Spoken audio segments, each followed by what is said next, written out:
수요일까지 좀 외워야 되겠다 생각이 좀 드십니까? 좀 기억들 하시고 암송하시기 바랍니다.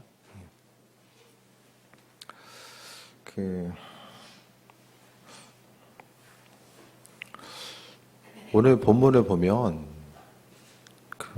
그동안 이제 그 제자들에 대해서 생각했을 때에 그냥 제자들이 이 땅에서 주의 일에 존재하게 쓰임 받다가 이제 천국에 갔겠지라는 생각을 했었는데, 오늘 본문의 내용을 좀 읽으면서 생각이 든 것은 하나님께서 예수님께서 이 땅에 오셔서 사역하시는 동안 또 제자들 양육하시고 다른 누구보다 제자들을 특별히 더 귀하게 여기시지 않았나라는 생각을 해보게 되거든요. 이 땅 가운데서 예수님의 그 3년의 공생의 기간 동안 가장 가까이에서 있었던 이들, 특히 이제 주님으로부터 직접 가르침을 받았던 이들, 이 세상에 이제 수많은 사람들이 예수님 이후전에도 수많은 사람들이 있었을 것이고 또 이후에도 수많은 사람들이 있잖아요. 그 엄청나게 많은 인구들 가운데서 정말 주님으로부터 직접 가르침을 받았고 또 그 예수님으로부터 직접 이 보냄에 대한 이 명령을 받은 이들, 그러니까 성경에서의 제자들의 위치를 보면 그냥 쓰임 받았었던 특별한 무리들, 그 부분을 넘어서서 예수님이 정말 귀하게 여기시는 모습이 있지 않았을까, 오늘의 그 본문의 전체적인 뉘앙스를 통해서도 보게 됩니다. 하지만 그 이전에 예수님께서는요, 그 제자들에게 그들이 앞으로 행하고 섬겨야 될 부분이 무엇이고 또 주님의 제자로서의 삶을 어떻게 살아가야 될지를 분명히 말씀하고 있는데, 그러니까 제자들은 누구냐면은 앞서 말씀드렸던 것처럼 창조주 하나님의 아들 되시는 그 그리스도 예수 주님께 직접 가르침을 받았고 또 보내심을 받은 이름을 생각했을 때에 그들이 스스로를 아마 만약에 우월하게 생각하고 스스로의 어떤 그 특별한 위치 자체를 내세우고 강조했으면 그들은 아마도 끝까지 믿음 지킬 수가 없었을 거예요. 그러니까 우리가 생각했을 때에 베드로, 특별히 이제 예수님의 수제자였던 그 베드로, 또 뿐만 아니라 그 나머지 있었던 주님의 제자들, 그들이 그 초대교회 당시의 어떤 위치들을 생각해 봤을 때에 주님의 말씀이 아니면 그들은 어떤 예수님께서 말씀하신 것보다 그들을 스스로 높이고 특별한 위치에 올라갔으면은 아마 그들은 끝까지 믿음 지킬 수 없었을 거예요. 그런데 성경의 역사와 그 전체적인 그 성경 이후의 전승의 기록들을 보게 되면 예수님의 제자들은 모두 다 이제 요한을 빼고 나서는 다 이제 순교하는 모습으로 비춰지잖아요. 그러니까 끝까지 믿음 지킬 수 있었던 것은 오늘 예수님께서 허락하신 말씀을 그들은 기억했고 그 말씀을 마음속에 분명히 새겼을 것입니다. 오늘 본문은요, 예수님께서 이제 십자가에 달리시기 이제 전에 목요일, 그러니까 달리시기 전날 밤에 제자들을 모아놓고 뭐 하셨습니까? 성만찬 하셨잖아요. 떡과 포도주를 나누시며 성만찬을 하셨거든요. 근데 성만찬을 통해서 예수님과 제자들이 하나됨이 무엇인지를 가르쳐 주셨어요. 그런데 24절 보니까 또 그들 사이에 그중 누가 크냐는 다툼이 난지라라고 합니다. 근데 성만찬 이후에 어느 정도의 이제 시간이 간격이 있을지는 모르겠지만 그렇게 시간이 많이 지난 것 같지는 않아요. 예수님은 나를 받아 먹어라, 또 나와 하나됨, 또 교제함, 그 은혜와 충만함에 대해서 이야기하는데 제자들은 자리 다툼이 일어나게 됩니다. 왜 그럴까요? 예수님의 십자가의 사건, 또 주님께서 이제 떠나실 때가 되었음에 대해서 어떤 그런 뉘앙스를 비치셨고 제자들이 그것을 알아들었는지 못 알아들었는지, 예수님 이후에 그럼 예수님 안 계시면 우리 중에 누가 리더가 되어야 되는가? 이런 부분에 대해서 좀 생각이 들었던 것 같아요.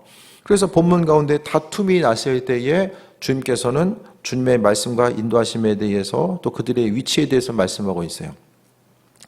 하나님 말씀이, 주님의 말씀이 들려졌을 때는요, 우리는 믿음으로 반응해야만 합니다.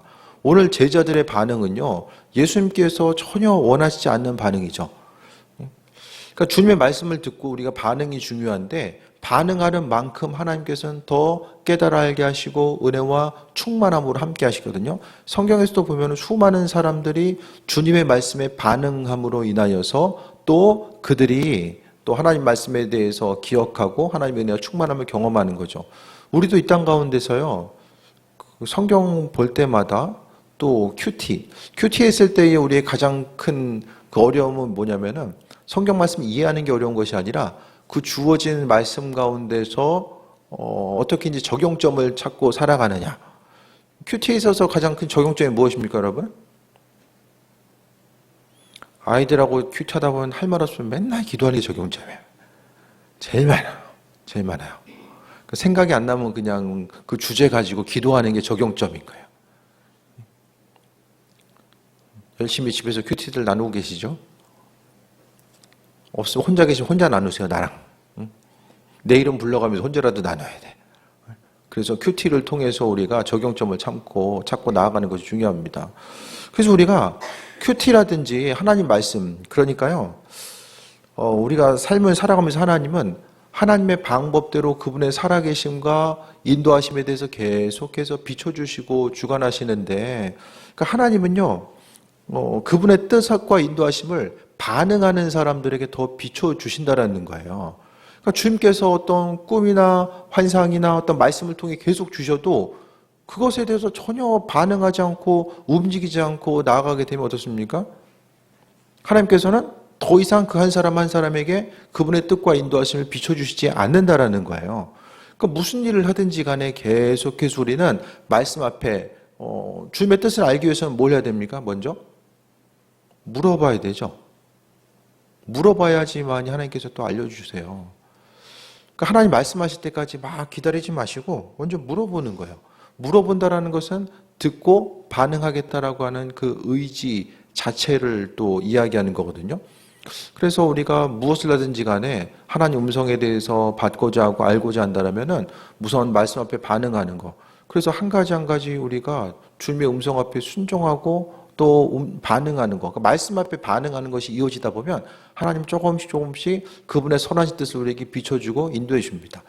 꿈을 아무리 꿔도 그것에 대해서 우리가 그냥 귀하게 여기지 않고 그냥 계속 흘려보내고 주님께서 마음에 감동을 주셔도 내 안에서 계속해서 그냥 잘라버리게 되면 이게 이제 더 이상 하나님의 세밀한 음성이 들리질 않아요. 그러니까 예를 들어서 나는 계속해서 주의 음성 들으려고 해도 잘 들리지 않는다. 무슨 말씀을 하고 계신지 잘 모르겠다 하면은 그동안의 모습을 통해서 내가 주님의 음성, 마음에 감동 주시는 것들에 대해서 얼마나 믿음으로 반응하면서 지금까지 살아왔는지를 돌아보면 돼요. 반응하면 주님 한 가지 그분의 선하신 뜻에 대해서 기억하고 나아가는 거죠. 그러니까 그 어떤 예언적인 사역을 하신 분들을 보면은 항상 하나님 주신 것들을 놓치지 않으려고 하고요. 그리고 또 주신 것에 대해서 마음의 감동 따라서 주시는 감동 따라서 한 가지 작은 것이라고 할지라도 놓치지 않고 움직이고 행하려고 하는 거야. 그것이 때로는 뜬금없는 것처럼 보여진다라고 할지라도 그 움직이고 반응하는 것이 중요한 거죠. 그래서 제자들도 주님의 음성에 대해서 듣고 나서 그들이 믿음으로 반응해야 되는데 인간적인 생각 가지고 움직이고 반응하는 내용들이 오늘 본문에 나옵니다. 그래서 우리가 무엇보다도 주님 보시기에 합한 삶, 아버지께서 우리 한 사람 한 사람을 사용하시기에 있어서 누굴 사용하시겠습니까? 하나님께서 그분의 선하신 뜻을 비춰주시고 그분의 존귀한 사역을 행함에 있어서 누구에게 비춰주시겠어요? 음성에 민감하게 반응하는 그 한 사람 한 사람을 비춰주시고 또 함께 하시고 은혜와 충만함으로 역사하신다라는 것을 발견합니다. 그래서 하나님 말씀에 대해서 존귀하게 여기고 또 그 음성 따라서 또 세임 얻는 삶. 그래서 작은 것 하나라도 놓치지 않으려고 하고 또 반응하려고 하는 그 모습들이 우리에게 비춰져야 된다는 거예요. 그래서 주님과의 그 날마다 관계성도 친밀한 관계성도 마찬가지입니다. 주의 음성에 대해서 듣고 움직이고 반응하는 것도요. 하나님의 뜻을 귀하게 여기니까. 그래서 이 시대 가운데서 주님이 우리 한 사람 한 사람에게 날마다 어떤 방향성을 비춰주시고 함께하시고 은혜와 충만함으로 일하신다는 것에 대해서 얼마나 우리가 기억하는 귀한 삶을 살아가는가 이게 중요한 거죠. 그 이광석 선생님 설교 말씀을 잠깐 들었는데 이런 말씀 하시더라고요. 어떤 본인이 이제 예를 이야기하면서 교회 이제 어떤 자매 부모님이 오셨는데 그 부모님의 이제 아버지가 이제 불면증으로 잠을 잘 못 자는 거예요. 그래서 이제 목사님이 또 모르잖아요. 여러 가지 불면증의 원인이 있을 수 있으니까. 그래서 하나님께 이제 간구했는데 만나기 전에 간구했는데 주께서 환상 하나를 보여주셨는데 그 돼지 축사 있잖아요. 돼지 축사가 있는데 옛날에 이제 돼지 축사 보면은 유리가 아니라 이게 비닐 같은 걸로 이렇게 축사 같은 거 막아놓잖아요. 유명 원사님은 시골 사셨나 보네. 예. 저도 어렸을 때 1년 정도 살아봐가지고 대충 분위기를 아는데 그런 약간 허름하고 구멍이 좀 이게 군데군데 뚫려 있고 그러면서 이게 도대체 이게 뭘까? 아버지께 이제 그 원인에 대해서 물어봤을 때 그 이미지를 주신 거예요. 그래서 이제 그 교회 이제 자매 아버지와 이제 얘기하면서 물어본 거예요. 어떤 축산업과 관련된 일을 했냐? 했더니 이분이 그 사료 납품하는 거 있잖아요. 돼지 사료 납품하는 거. 그 일을 했다라는 거예요. 근데 그것만 듣고 나서는 뭔가 이제 잘 연결이 안 되는 거예요. 불면증하고 돼지 관련된 사료 납품만 일하고 연결이 안 되는데 나중에 이제 조금 지나면서 이분이 이제 이야기한 게 사료 납품을 하면서 돈을 많이 벌었는데 그걸 가지고 그냥 그 다른 걸 한 게 뭐냐면 돼지 키우는 일을 한 거예요. 돼지 키우는 했는데 이제 그 돼지 콜레라 있고 막 이러면서 한 번 딱 이제 망한 거죠. 근데 망했을 때 정부에서 이제 돈을 보조해 준 거예요. 근데 그리고 나서 또 했는데 또 질병 때문에 또 망한 거예요. 그래서 그때 보면은 돼지도 이제 그 질병이 있을 때는 막 땅 파고 그냥 갖다 묻잖아요. 그러니까 금전적으로 그것 때문에 쫄딱 망하고 거기다가 이제 약간 그 키우던 돼지들 죽으니까 이제 트라우마도 생기고 이러면서 이제 불면증이 그 안에서 이제 시작된 거예요. 그러니까 이런 이야기들을 좀 나누고, 그러니까 중요한 건요. 하나님께서 이제 이미지를 주시는 것들 한 가지 한 가지가 그냥 주시는 것이 아니라 사역에 필요한 것들 물으니까 주시는 거고요. 또 하나님은 그 묻고자 한 이들 그리고 각각 개교회에서 움직여지고 반응한 교회뿐만 아니라 개인 한 사람 한 사람에게 비춰주는 이런 내용들에 대해서 각각의 삶에 대해서 하나님 너무나도 관심을 기울이는 거죠. 오늘 하루의 삶을 통해서 어떤 삶을 어떻게 살았는지 하나님이 우리의 삶을 아주 관심 있게 지켜보고 계신다는 것을 좀 기억하십니까? 그걸 좀 의식하면서 사세요? 우리가 수고하고 헌신하는 것들 하나님께서 다 지켜보고 계신다는 거 그것에 대해서 좀 동의가 되십니까? 그러니까 때로는 하나님은 이제 그 목회자와 약간 다른 얘기일 수도 있는데 담임 목회자와의 그 신뢰의 관계를 위해서라도 하나님이 목회자에게 또 하나님의 전적인 은혜와 능력을 허락하셔서 그런 그 어떤 예언적인 사역들도 꿈과 환상이 뭐 그 사람에게 직접적으로 어떤 연결점을 주는 것도 있어요. 근데 그 연결점이 하나님께서 지금 함께 하신다라는 것에 대해서 신뢰함을 보여주기 위해서 이 모양 저 모양으로 그러니까 주님이 힘을 실어주시고 함께 하시는 것을 비춰주시는 내용들이 또 많이 있거든요. 그러니까 우리가요 하나님 우리의 생각보다 아주 세밀하게 일하신다라는 거 그리고 제자들에게도 다툼이 일어나니까 뭐라고 말씀하고 있습니까? 낮은 곳으로 임할 것에 대해서 말씀하고 있죠. 25절 보면 이방인들의 임금들은 그들을 주관하여 그 집권자들을 은인이라 칭함을 받으나 그런데 중요한 것은 이방인들은 집권하고 은인이나 칭함을 받지만은 26절에 너희는 그렇지 않을지니 너희 중에 큰 자는 젊은 자와 같고 다스리는 자는 섬기는 자와 같을지니라. 큰 자는 젊은 자, 약한 자를 이야기하는 거예요. 젊은 자가. 그리고 다스리는 자는 섬기는 자와 같을지니라라고 합니다. 근데 예수님께서는요, 이 섬기는 삶에 대해서 아주 상당히 중요하게 말씀하고 있거든요. 낮아짐에 대해서 섬기는 것에 대해서 우리가 생각하는 것보다 정말로 많이 강조하고 있어요. 성경 좀 다시 한번 읽어보시면은 우리 생각보다 많은 부분 또 강조하고 주님의 메시지의 아주 상당 부분이 이 낮아짐에 대해서 말씀하고 있거든요. 그럼 낮아짐 자체가 우리가 왜 중요할까? 왜 주께서 이토록 이렇게 낮아질 것에 대해서 또 주를 섬기고 나아감에 있어서 주 그리스도 예수를 높이고 우리가 낮아짐에 대해서 왜 이렇게 강조하고 있을까? 성찬 이후에 제자들에게 낮아짐, 그러니까 그 이유 자체를 처음에 이야기했던 것처럼 제자들이 나중에 이제 예루살렘 교회의 리더 또 이방 교회 이제 바울 같은 경우 리더로 쓰임 받게 되고 교회 지도자로 쓰임 받음에 있어서 정말 예수님께서 낮아짐과 섬기의 모습으로 이 땅에 오시고 사역하셨던 것처럼 그들도 마음속에 교만함 없이 끝까지 쓰임 받는 것을 원하셨는데 또 한 가지는요. 높은 위치에 있으면은 특징 자체가 뭐냐면 남의 말을 잘 안 들어요. 안 들어요. 주변 사람들에 대해서 점점 더 소통하고 그들과의 나눔과 생각들, 어떤 생각에 대해서 공유하면서 나아가는 부분들이 높아지면 높아질수록 공유할 수 있는 사람들도 줄어들게 되고 어떤 일을 행함에 있어서의 어떤 한계점과 제약사항이 분명히 이제 생겨지게 된다는 거예요.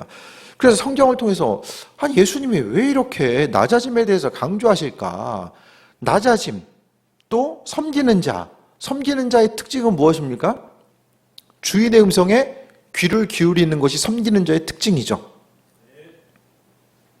주인이 찾는데 종이 안 보여. 막 찾으러 다녀야 돼. 찾으러 다녀야 돼요.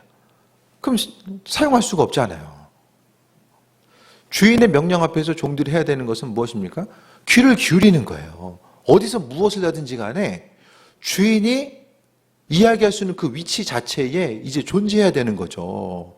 주인이 불렀을 때 언제든지 움직일 수 있는 그런 위치, 그곳에 있어야 되고요. 주인이 불렀을 때에 또 어떤 일에 대해서 맡겼을 때에 종이 해야 될 것은 무엇입니까? 믿음으로 또 그들은 긍정적으로 이제 수용하고 받아들이고 움직이는 거죠.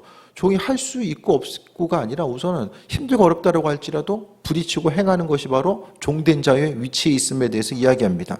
그러니까 결국 섬기는 자, 낮은 자, 그들의 특징 자체가 바로 주인의 명령 앞에 움직이고 반응해야 되기 때문에 오늘 예수님께서도 제자들이 이제 나중에 사역하고 움직임에 있어서 서로 싸워가지고 이제 어떻게 하면 높아질 수 있을까? 그것을 고민하는 이들에게 단순히, 이제 좀 겸손해봐. 좀 겸손해야 돼. 하나님 나라의 백성의 원리는 겸손함이야. 왜 겸손해야 되는가?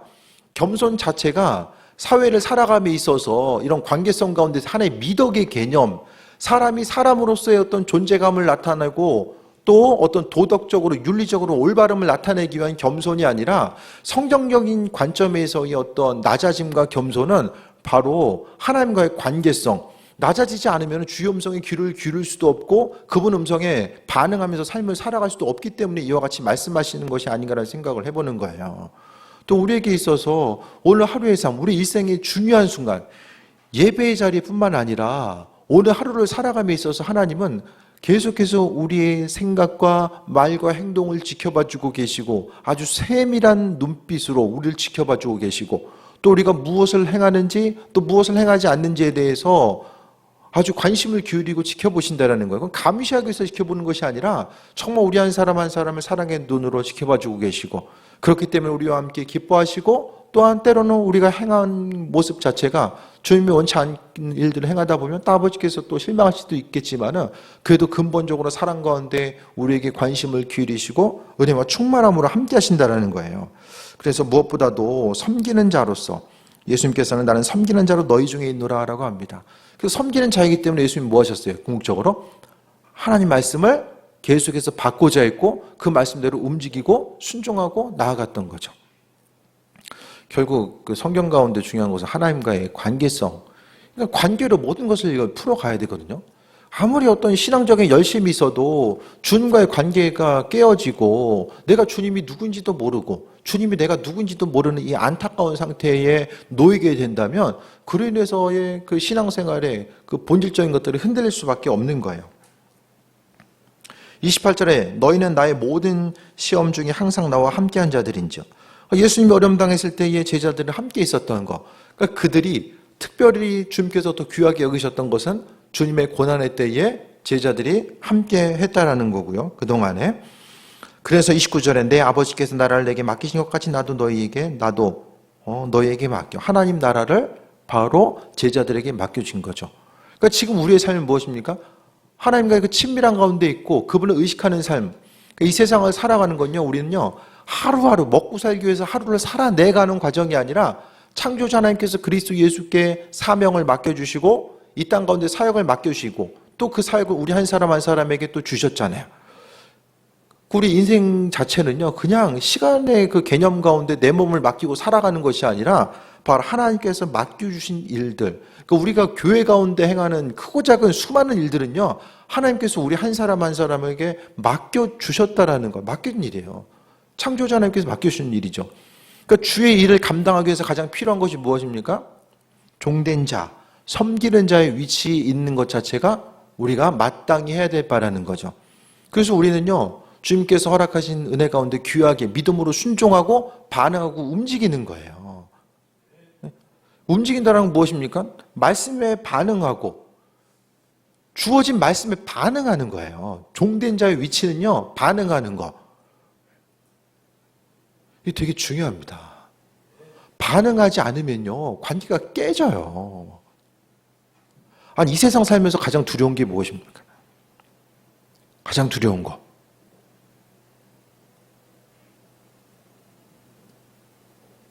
없어요? 가장 두려운 게 뭐예요? 죽는 게 두려우세요? 뭐가 제일 두려우십니까? 신앙인들의 가장 중요한 건요, 가장 두려운 건 주님과의 관계성이 깨지는 거예요. 사명 떠나가고 깨지는 게 가장 두려워야 될 요소라니까요. 이번 한 달을 살아가고 관계성을 어떻게 맺고 이것이 있고 없고 이게 중요한 것이 아니라 가장 중요한 것은 하나님과의 관계성이에요. 관계성. 그 관계성을 지키기 위해서 우리가 뭐 해야 돼요? 아버지 마음에 합한 자로서의 어떤 삶을 살아갈 수 있을까? 자원하는 심령으로 움직이는 거예요. 자원하는 심령으로. 각자 어떻게 반응하십니까? 날마다 주의 음성 듣고 또 주님과의 친밀한 가운데 나아가야 됩니다. 백날 들어도 반응하지 않으면 그냥 그 공허한 울림이죠. 울림. 그냥 또 하나의 소리. 반응해야 됩니다. 반응. 주신 말씀에 반응해야 돼요. 그 반응하려고 하면 증거가 있거든요. 교회가 은혜가 있고 주의 음성에 귀를 기울이다 보면 주님께서 주신 그 감동들이 있으면 그냥 스스로 움직이고 반응할 수 있는 것들은 그대로 움직이면 해요. 그냥 하면 되거든요.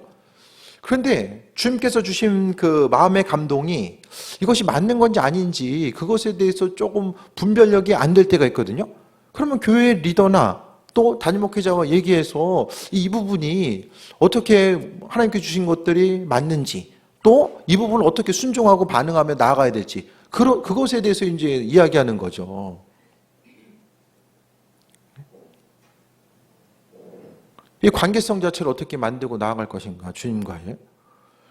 그래서 나는 준비되어 있는데 주님이 왜 나에게 이렇게 좀 일하시고 함께 하시고 있어야 될 것들 필요한 거 주시고 더 길을 열어주셔야 되는데 주님 나에게 왜 그러실까 이렇게 생각 들 때도 있잖아요. 근데 우리 스스로가 정말 주님 마음에 합한 자로서 낮은 자로서 주의 음성에 귀를 기울이고 주신 마음의 감동 따라 움직이는 거. 교인들 가운데서도요, 가장 담임 목회자에게 기쁨이 되는 교인이 누구입니까? 스스로 알아서 마음의 감동 따라 움직이는 거예요. 교회라는 질서와 틀 가운데서 주신 마음의 감동 따라 움직이는 거. 그 다음에는 이거 하세요, 이것저것 하세요 해가지고 그 다음에 이제 그렇게 움직이는 거. 주님께서 가장 원하시는 건요, 말씀을 듣고 내 마음속에 마음의 감동이 되어서 주님의 음성 따라 반응하고 움직이는 거. 그게 바로 제자잖아요. 아버지께서 주님의 제자들을 귀하게 여기시고 함께 하셨던 것처럼 우리도 그 음성 따라서 움직이고 반응하는 것을 이야기합니다. 30절에 너희로 내 나라에 있어 내 상에서 먹고 마시며 또는 보좌에 앉아 이스라엘 12지파를 다스리게 하노라. 주께서 주시는 놀라운 은혜와 권세예요. 권세. 하나님이 제자들에게 권세를 주신 거예요.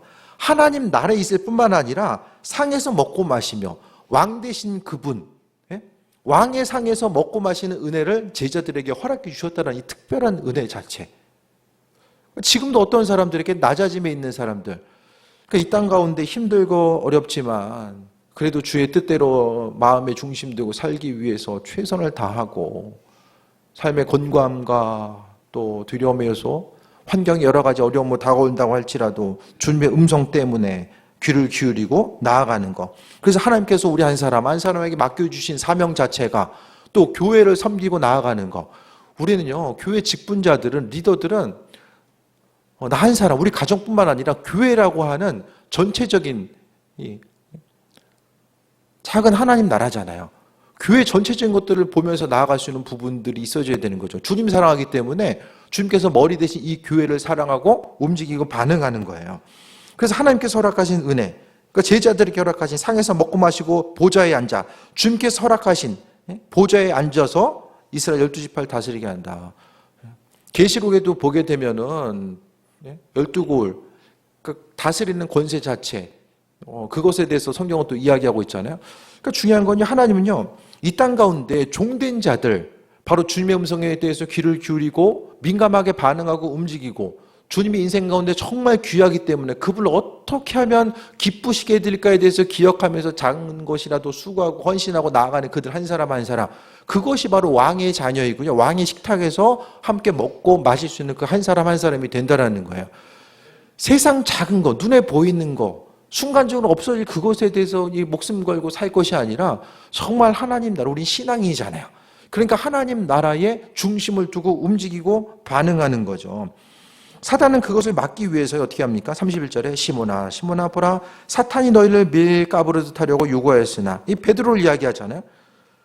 근데 베드로도 경고를 받았음에도 불구하고 눈앞에 보이는 그거 한 가지를 넘어가기 위해서 왕의 자녀로서 믿음의 담대함으로 나아가지 못하고 그가 이제 예수님 부인하잖아요. 그러나 예수님께서는 뭐 하십니까? 끝까지 그를 포기하지 아니하시고 하늘 올라가기 전에 제자된 이들, 그 베드로에게 다시 한번 사명에 대해서 갱신시켜 주시고 은혜와 충만함으로 함께 하셨던 모습에 대해서 보게 됩니다. 그러면서 우리가 그냥 평범하게 신앙생활 할 수도 있어요. 하지만 그래도 우리 인생 두 번이 없잖아요. 한 번 신앙생활 하면서 정말 주님 기뻐하시는 일들이 뭘까, 이런 부분들, 여러 가지 이제 다양한 뭐 삶에서 고민거리가 있으시겠지만 그것보다는 정말 무슨 일을, 제가 항상 강조드리는 게 무슨 일을 하든지 간에 이거 주님 기뻐하실까에 대해서 이 일을 행하는 것이 주님의 기쁨이 될까 아닐까, 내 인생 가운데 유익이 될까, 이것이 아니라 주님 보시기 기쁨이 될까에 대해서 생각을 해보는 거예요. 작년에 주님을 내가 기쁘시게 해드렸던 거 한 가지 딱 생각했을 때 기억 남는 거,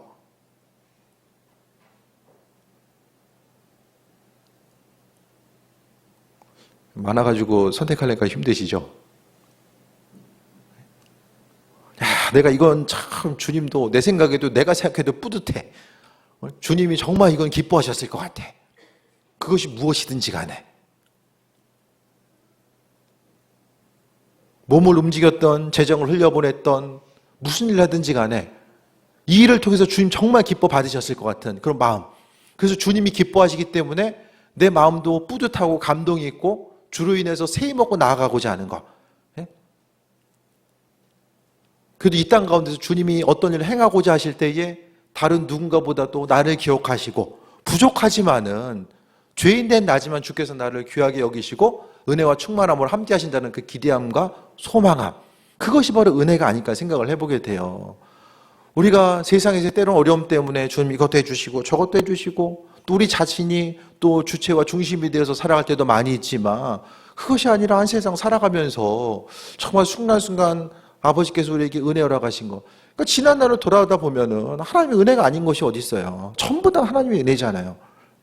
우리가 어떤 일, 주의 일을 감당할 만해서 주신 것이 아니라 그래도 우리의 일을 믿어주시고 하나님께서 맡겨주시고, 제자들을 통해서도 보게 되면 싸우지 말고 낮은 자라고 하고 어쨌든 주님과 하나 됨에 대해서 이야기했음에도 불구하고 제자 2명이 한 사람은 모른다라고 하고 한 사람은 팔아먹고, 이런 안타까운 현장 가운데서도 예수님은 뭐 하셨어요? 32절에 그러나 내가 너희를 위하여 내 믿음이 떨어지지 않기를 기도하였노니 너는 돌이킨 후에 내 형제를 굳게 하라라고 합니다. 믿음이 떨어지지 않게 기도하였노니, 믿음이 올라갈 수도 있지만 떨어질 수도 있나 봐요. 믿음 지키는 거, 성경은요, 믿음 지키는 것이 마땅하고 당연한 것이 아니라 그 믿음을 지켜나가기 위해서 우리가 얼마나 인생 가운데 그 믿음의 선한 싸움을 싸워야 되는지를 말씀하고 있어요. 하나님의 은혜 가운데 신앙생활하는 것이 한번 마음 정했다고 되는 것이 아니라 정한 마음 지키고 나아가는 것, 내가 주님의 기쁨이 되는 귀한 삶을 살아야 되겠다라고 마음 정하고 삶을 사는 것 자체가 이 선한 싸움에 승리하지 않으면 할 수 없다라는 거예요. 순간순간 마음이 요동했을 때에 주님 허락하시는 그 인도하심, 말씀 따라 움직이고 반응하는 그 귀한 삶을 살아가는 것이고, 주께서는 항상 우리를 응원하고 계시죠. 믿음에 떨어지지 않게 기도한다. 제자들에게, 주님으로부터 직접 양육을 받았었던 이 제자들에게도 믿음 떨어지지 않기를 기도한다라고 말씀하고 있어요. 이것이 아버지의 마음이고요. 우리 한 사람 한 사람을 향해서 믿음 지키고 나아가는 거. 그러니까 수고하고 헌신하는 모든 것들이 어떤 우리의 습관이 아니라 항상 궁극적으로 주님께서 원하시는 것들은 무엇입니까? 마음의 기쁨이 되는 거. 주님께서 원하시는 그 귀한 삶은요, 무엇을 하든지 간에 예배를 드리는 것도 그렇고 전부 다 우리의 신앙의 전부가 다 정말 아버지를 향해서 기쁨으로 소망 가운데 나아가는 그 귀한 삶을 이야기하는 거죠. 그래서 우리가요, 무엇을 하든지 간에 기쁨으로, 예배 드림에 있어서도 기쁨으로. 이번 주에 월요일 날 이제 제가 예산을 갔다 왔거든요. 예산. 눈이 엄청 많이 오더라고요. 예산에 막. 폭설주의보 내리고 갈 때는 몰랐는데 아무튼 눈이 상당히 많이 왔어요. 그래서 못 오는 줄 알았어요. 그래서 오긴 왔는데 그 왜 갔냐면은 태국은 우리가 직접 선교 아니라 간접 선교를 하거든요. 그 두랩돈 선교회라고 선교회가 있어요. 그래서 지금 한 이제 10교회 정도 모여가지고 선교회를 이루고 가는데 초계차 1년에 한두 번 정도 모이거든요.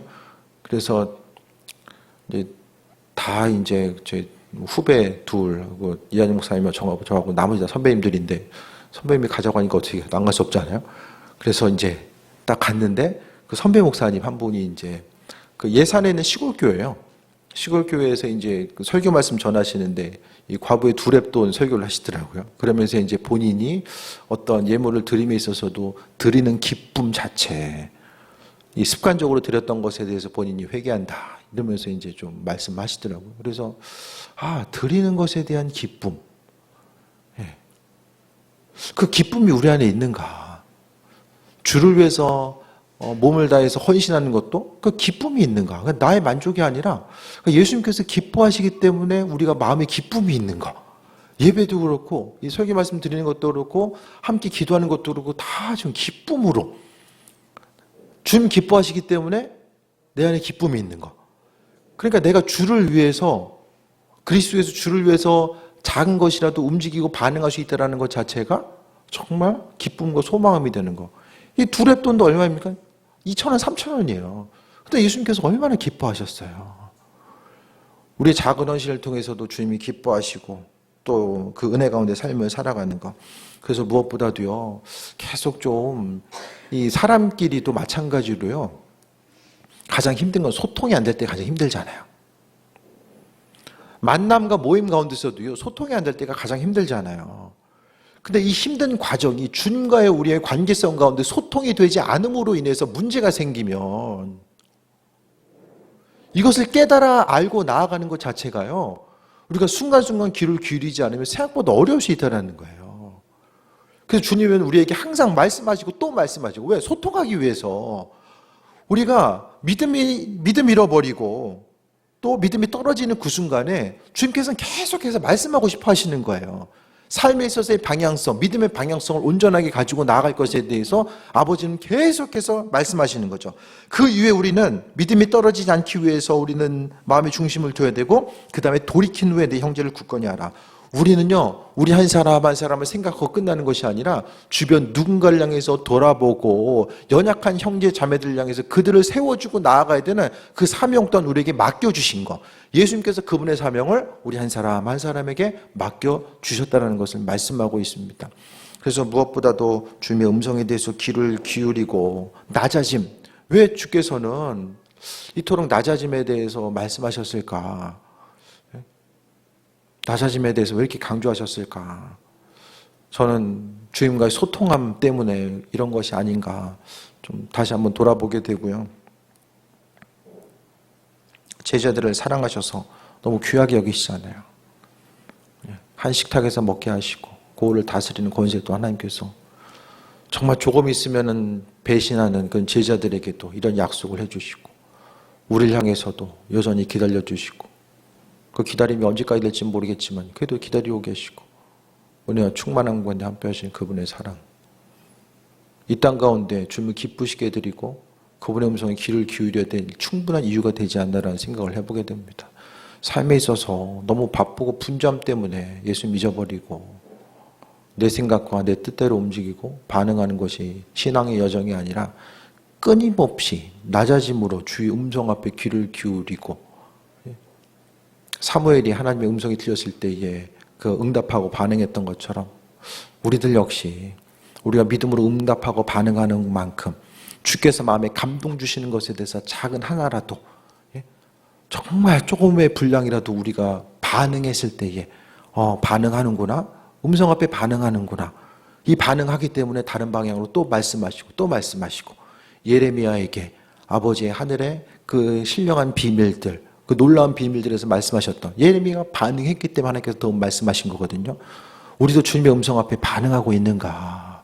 아니면 너무 삶이 분주하고 바쁘기 때문에 주님의 음성보다는 습관적으로 내 생각 따라 움직이고 반응하고, 이런 모습은 우리 심령 가운데 있지 않은가 다시 한번 돌아보시고, 믿음의 여정 자체, 믿음의 선한 싸움에 승리하고, 무엇보다도 주께서 우리를 위해서 지금도 믿음에 떨어지지 않기를 위해서 기도하고 계신 아버지의 세밀한 뜻과 음성에 대해서 귀를 기울이며, 올 한 해도 다른 것보다도 낮아짐으로 주님의 음성에 대해서 귀를 기울이고 주님을 기쁘시게 드리는 삶, 또 기쁘시게 드린 것을 넘어서서 아버지를 감동시킬 수 있는 온전한 믿음, 우리가 이 세상을 살아감에 있어서 주님과의 관계성, 그분과 만들어가야 되는 좋은 기억들, 또 그분과 우리와 함께함의 그 이야기들, 이런 부분이 삶에 있어서 더 풍성해지고, 그것을 통해서 지난번에도 말씀드렸던 것처럼 하나님 나라에서 그분의 기탁 가운데 교제함이 있고, 또 주님의 영광 가운데 빛이 심을 얻고